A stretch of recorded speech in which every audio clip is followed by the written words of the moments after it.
만족스러운 오늘의 조식, 푸딩도 나왔습니다. 10시. 오늘은 이가시로 향합니다. 렛츠고. 10시 10분.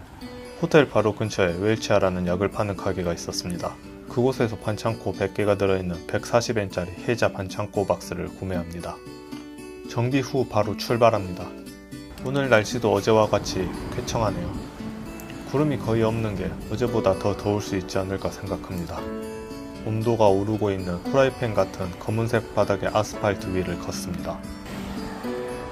고관선로 아래 뭔가 적혀있네요. 마타키테나 다시 오라는 일선말.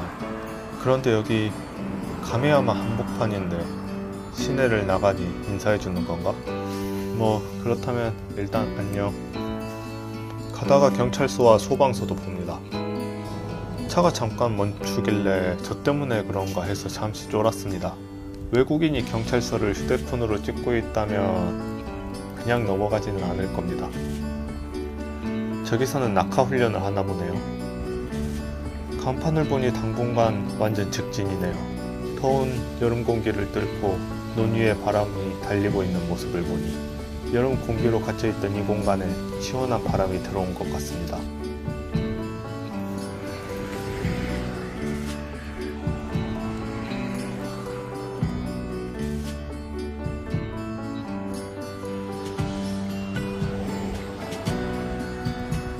절도와 나란히 걷습니다.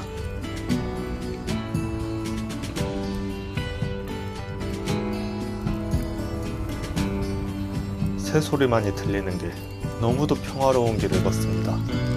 수직하강과 나란히 이어져 있는 이 길은 구 도카이도 도로입니다.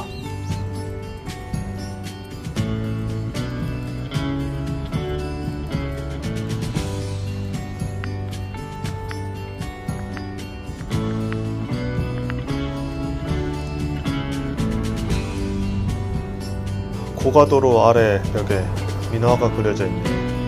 왼쪽이 가메야마, 오른쪽이 세키인가? 새 지역이 나올 것을 암시하는 것 같네요. 다음 지역은 세키인가? 는 똑같은 한적한 시골거리의 연속. 그런데 명색이 전통의 도카이도 도로라 그런가 시골길이어도 관리가 잘 되어 있네요.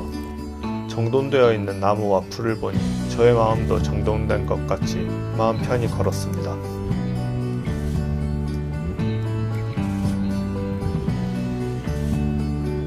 (10시 5분) 간판이 보입니다. 도카이도 53차 세키주쿠, 도카이도 47번째 역참 세키주쿠에 진입합니다.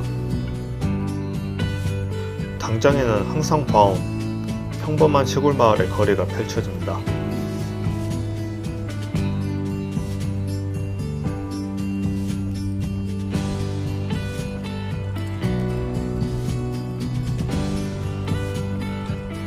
(12시 15분) 좀 걷다 보니 춘화동이라는 가게가 나옵니다. 저게 가게 이름 맞겠죠? 좀 쉴 때도 되었고 구글맵에 없는 가게라 더 흥미가 생겨 방문하기로 합니다.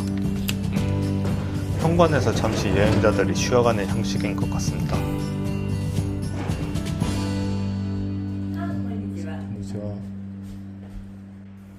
나무바닥과 다다미바닥, 미닫이 문이 눈에 띈 전통 목조 건물 안에서 심지어 선풍기까지 있는 21세기적인 요소 하나 없는 이 공간은 벌써 과거로 와버린 것인지 모른다는 의심을 하게 만듭니다.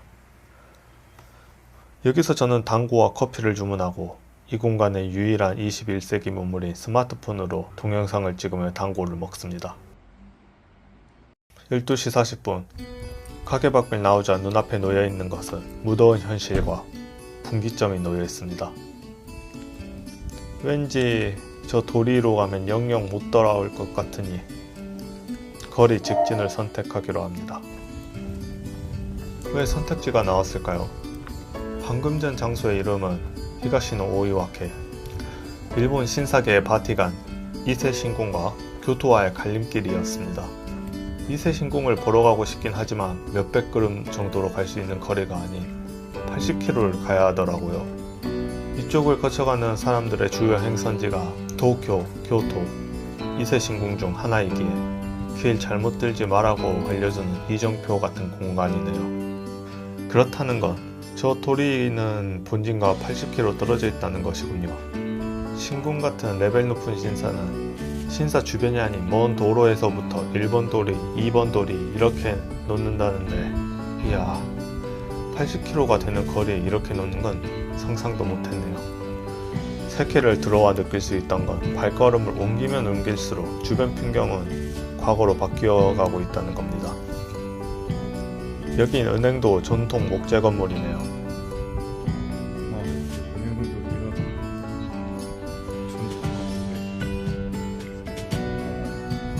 이곳의 풍경이 이렇게 보존될 수 있었던 것은 모든 건물이 콘크리트로 변해가고 있는 현대화의 물결에 휩쓸리지 않겠다는 세키 주민들의 전통을 지키겠다는 결연한 의지가 있었기 때문입니다.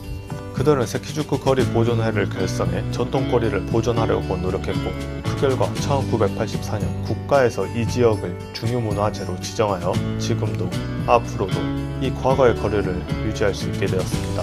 전통을 지키려는 이들의 마음을 생각하며 나아갑니다. 카페 같은데 일본의 옛 풍경을 몸소 겪을 수 있는 최고의 기회인데, 방금 전까지 카페에 있었기에 다음을 기약하기로 합니다. 기억하겠어, 여인수 이시가키야. 다음번엔 여기 대청마루에서 시원한 시간을 보내줄 테다. 중간에 일러스트 맵도 있고, 여기서 한인 미용실이 왜 나와?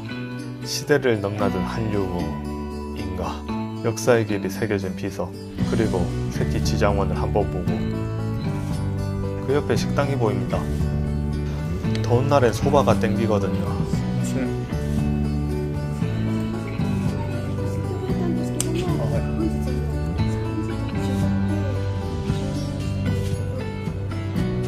15시부터 취재가 있다고 하네요. 아쉽다. 뭐 다음 식당이 있겠죠. 세키주쿠 거리를 계속 걷습니다. 이런 과거의 거리에 자동차가 세워져 있으니 이질감이 들어 재밌네요. 어느 순간 바닥에 아스팔트가 깔렸구나. 원래 아스팔트였나? 1시 30분 니시노 오이와케 서쪽 분기점에 휴게시설이 나옵니다.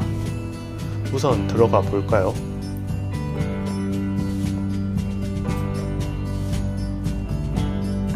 옛날 나그네들이 걸어서 쉴 법한 깔끔한 다다미 바닥과 시원함을 머금고 있는 나무 마룻바닥에 잠시 휴식하도록 유혹합니다.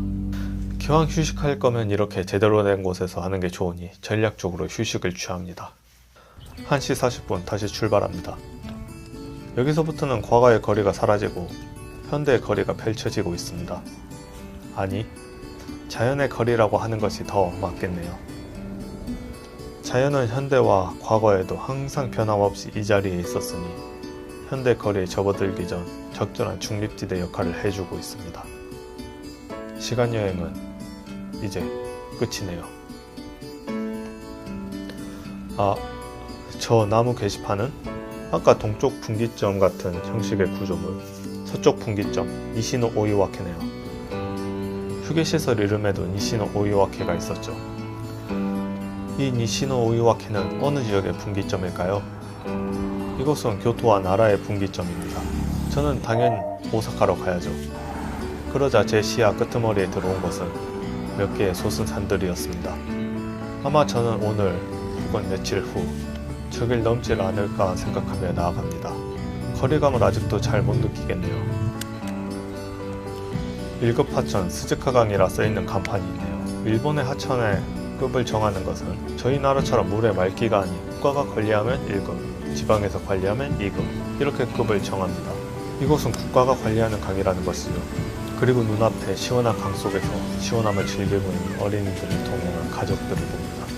어릴 때 계곡에서 친구들과 시원한 여름을 보냈던 날들을 회상하며 지금 뜨거운 아스팔트 위를 걷습니다.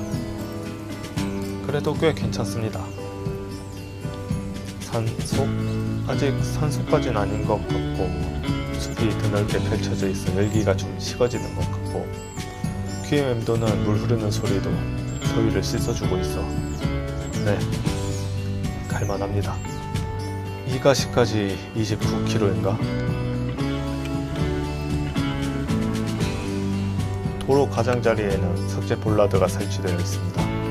운전자의 안전을 얼마나 오랫동안 지켜왔는지 두껍게 쌓인 이끼가 그 시간을 증명하고 있네요. 그렇게 숲속의 도로를 계속 걸어 나아갑니다.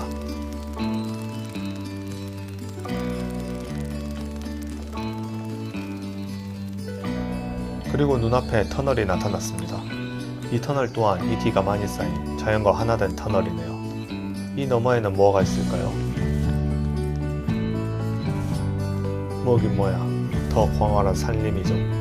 점점 문명과 멀어져 가고 있지만 간만에 느낀 대자연의 웅장함이 반갑기도 합니다. 2시 30분, 보살을 모시는 작은 사당 앞에서 잠시 휴식을 취합니다. 2시 45분, 다시 출발합니다. 과거 영상을 보니 많이 걸은 만큼 많이 쉬었음을 확인합니다. 좀 훗날의 이야기가 되겠지만 저는 번아웃이 온 것 같습니다. 일본 생활을 다시 시작해서 더 어릴 적에 열심히 하지 못해 본 것을 이루고 더 잘해내고 싶어서 일주일 내내 압박받으면서 살았던 것 같습니다. 열심히는 하지만 발전되지 않는 정량적인 요소는 오르고 있지만 정성적인 요소는 제자리인 상황. 고민 끝에 도달한 결론은 그 원인은 나의 열정, 열심히 있는 것이 아니지 않을까? 발전하기 위해서 제가 지금 해야 하는 일은 열심히 하는 것이 아닌 그 반대인 휴식, 안식에 있지 않을까 하는 다른 가능성에 도달했습니다. 그리고 아이러니하게도 제가 그 비슷한 말을 과거 도보여행 영상에서 말하는 것을 찾았고 저보다 훨씬 전 선조들이 바쁠수록 돌아가라고 말했던 것이 마음이 너무 앞서 잘못된 방향으로 가고 있었나 하는 생각을 합니다. 많이 걷기 위해서는 많이 쉬어야 함을 이 산속을 걷고 있는 저는 다행히 알고 있는 상태입니다. 이 산속의 철로가 그냥 철로인 것 같은데 어디로 연결되어 있는 걸까요? 흥미로운 풍경이네요. 그리고 여느 때처럼 철로와 나란히 걷습니다. 철로가 있으니 좀 사람 사는 데가 나올 수 있지 않을까요? 새끼에서 점심을 먹지 못해 3시인 지금 상당히 배가 고픈 것 같습니다. 목도 마르고요. 산속이라 자판기도 없네요. 굶주림을 안고 걸어가는 중 건물들이 눈에 띕니다. 그리고 마을이 등장합니다. 한적하고 평화로운 마을.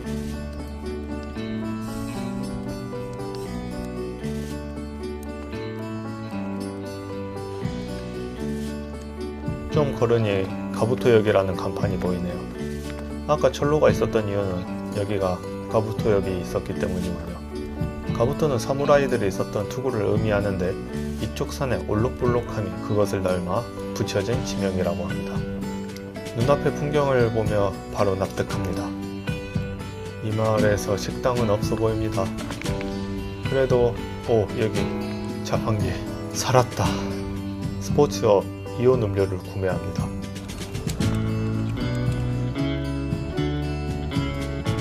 이쪽 골목에 뭐가 있나 봅니다.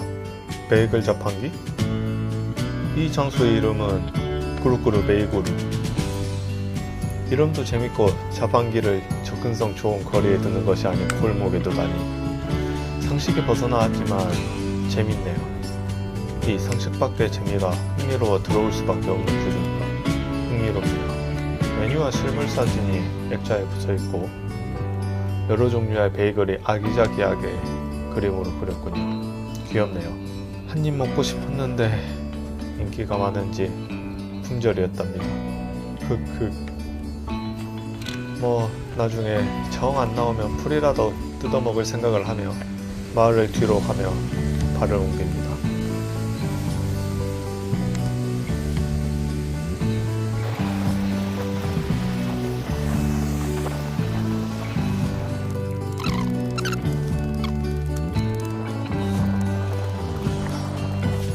(3시 45분) 카메야마 수림공원 야마비코에 도착합니다. 대자연의 공원이군요.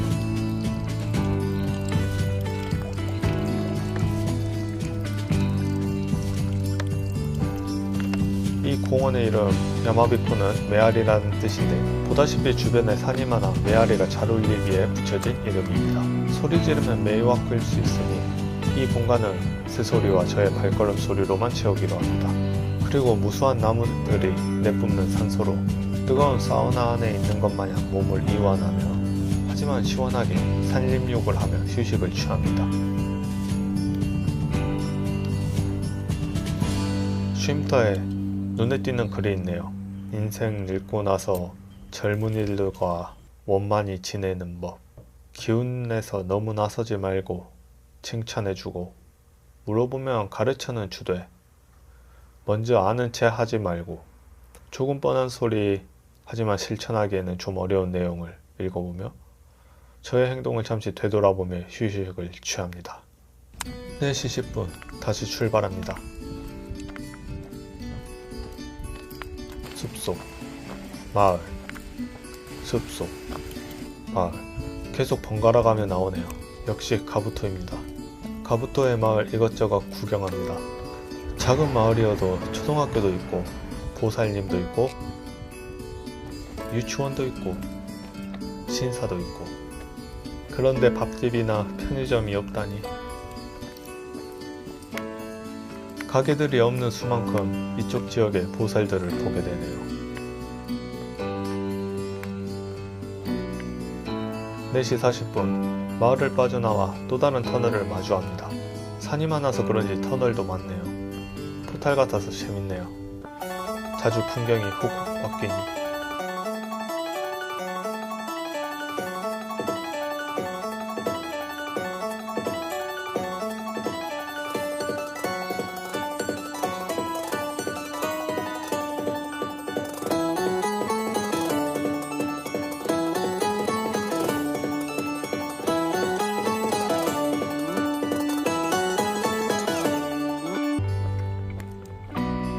커다란 낡은 구조물이 보입니다. 무슨 공장인가? 산속에 뭘 하려고 이런 건물을 지었을까요? 산림이니까 나무 관련이거나.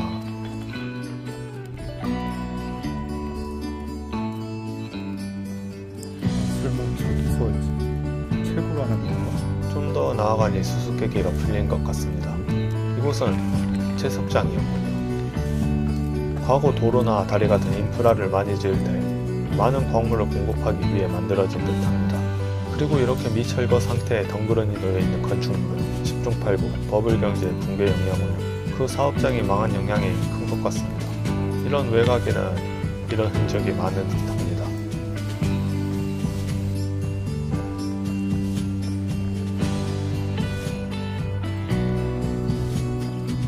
5시 20분 산림 속에서 이가시에 진입을 합니다. 이가시. 이가는 산으로 둘러싸인 그릇같은 지형을 뜻하는 고대 일본어로 이가라는 한자는 이 지명의 음차입니다. 현대도 산으로 둘러싸이고 있는 형태는 그대로라 바로 납득할 수 있었습니다. 그리고 이런 지형적 특성으로 인해 외부 전란에서도 독자적인 세력을 키울 수 있었고 이것은 일본의 닌자 마을로 발전할 수 있게 되었습니다. 이가는 나뭇잎 마을인 것이었습니다. 가다가 또 방치된 쓰레기가 보입니다. 종종 보이네요. 왜 이런 걸 찍나 생각해봤는데 일본에 대한 환상이 조금 깨지네. 약간은 일본의 거리는 항상 깨끗하다는 편견에 대해 반려를 들고 싶었을지도 모르겠네요. 하지만 이런 풍경이 흔치 않기에 지금 찍고 있는 것이고 그건 또 대부분의 일본 풍경이 깨끗하다는 것은 반증이겠죠. 그리고 전 국민이 매너 있게 쓰레기를 주울 수는 없죠. 일본뿐만 아니라 한국도 마찬가지고요.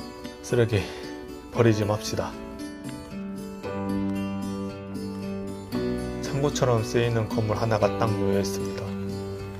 인기척이 없는 곳에 이렇게 차 한 대만 놓여 있으면 긴장되기 마련입니다.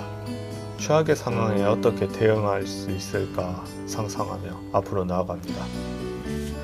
유튜브에서 실종 사건 같은 걸 봐보려 뵐 수 없는 것 같습니다. 현실적인 측면도 잘 대비해야죠. 6시 10분 산길을 끝내고 마을에 진입합니다. 여기도 마을 바로 옆에 작은 사당이 있네요. 인사를 드리고 갑니다. 이 지역에서 특히 사당을 많이 본 것 같은데 나그네들이 걷기에 위험할 요소가 많은 길이기에 안정을 빌어주고 기원해주는 마음이 많았나 봅니다. 그리고 아까 채석장으로 보이는 건축물이 있었던 것으로 보아 풍부한 석재 공급량으로 섣불 생산이 훨씬 용이했을 것입니다. 이렇게 보살님의 가호를 받으며 한 나그네는 무사히 마을에 도달했습니다. 여느 마을과 똑같은 길 위를 걷는 도중 농길의 물 위에 도리 같은 게 놓여져 있는 게 보이네요. 곡창지대 도요카와에서도 본 적 없던 것 같은데 인자 마을이어서 그런가 자연물을 영적으로 기리는 문화가 더 발달했나 봅니다. 그리고 이가시의 마을에 진입하며 느낀 또 다른 특징은 전설의 닌자 마을보다는 전설이 끝나버린 마을의 이미지였습니다. 과거에는 저 같은 나그네를 맞이하는 관문으로 기능하고 있었을 테지만 지금은 시대의 흐름상 어쩔 수 없이 이 마을 남쪽에 놓여있는 메이안 도로의 유동성을 다 뺏길 수밖에 없는 처지입니다. 대도시로 향하는 시간이 빨라지면 빨라질수록 시골 마을의 시간은 그만큼 줄어듦을 느낍니다. 시골뜨기 출신으로서 저의 고향의 미래일까 싶어 조금은 씁쓸한 마음을 느끼며 나아갑니다. 마을 좀 깊이 진입하니 평범한 사람 사는 냄새가 납니다. 그런데 가게나 편의점 하나 보이지 않는 건 똑같습니다. 유일하게 발견한 로컬 음식점은 닫혀있네요. 슬프다.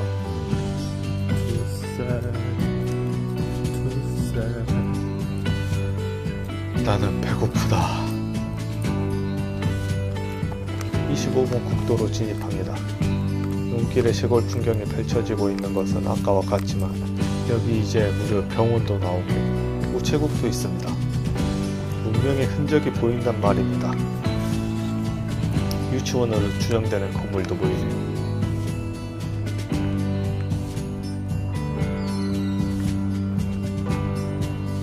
힘드네. 7시 5분 로손 이가노무라점에 방문합니다. 반나절 만에, 아니 오늘 처음 본 편의점입니다. 다른 데도 아닌 편의점의 나라라고 불리던 일본에서 10분간 신중한 메뉴를 선택하고 식사 및 휴식을 합니다. 7시 50분 굶주린 배를 채우고 나니 하늘은 색깔을 바꾸었습니다. 다시 힘차게 나아가 보죠.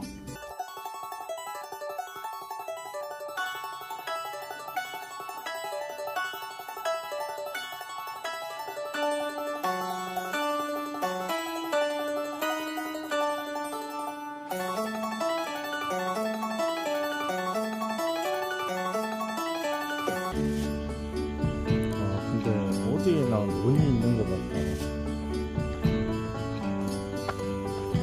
이렇게 논이 많은데 쌀이 부족하더라.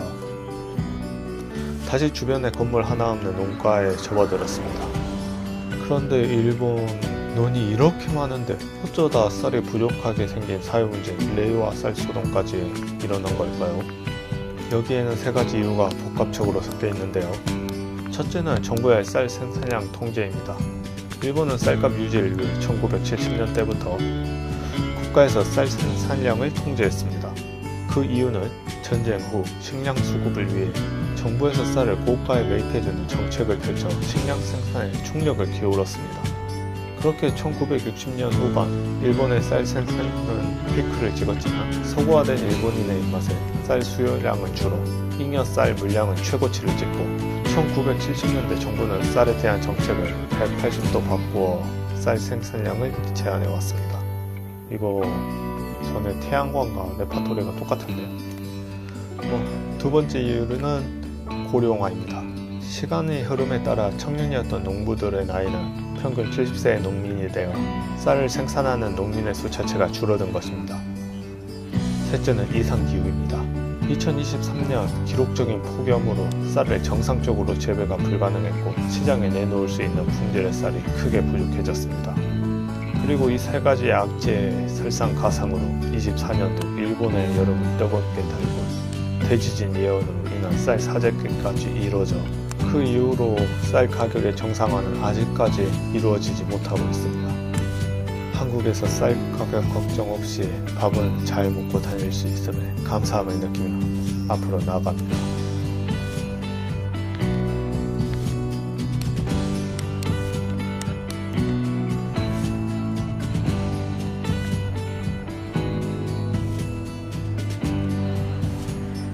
(10시 30분) 세븐일레븐이 나왔습니다. 호텔까지 30분도 채 안 남았으니 방 안에서 마실 수 있을 만큼의 대용량 물을 구매합니다. 그런데 여기 주변 다 깜깜한데 막 가깝게 가고 있는 거 맞겠죠? 논에서 울리는 개구리 소리가 아직까지 이어지고 있습니다.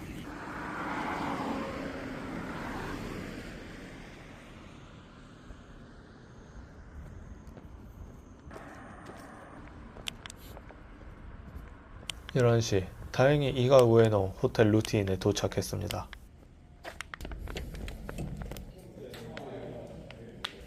루트인, 이번 여행 중에 여러 번 들렸는데 일본 열도에 359개나 있었군요. 덕분에 잘 쉬며 가고 있습니다. 오늘은 여기까지. 오늘 하루도 수고하셨습니다. この番組はご覧のスポンサーの提供でお送りします。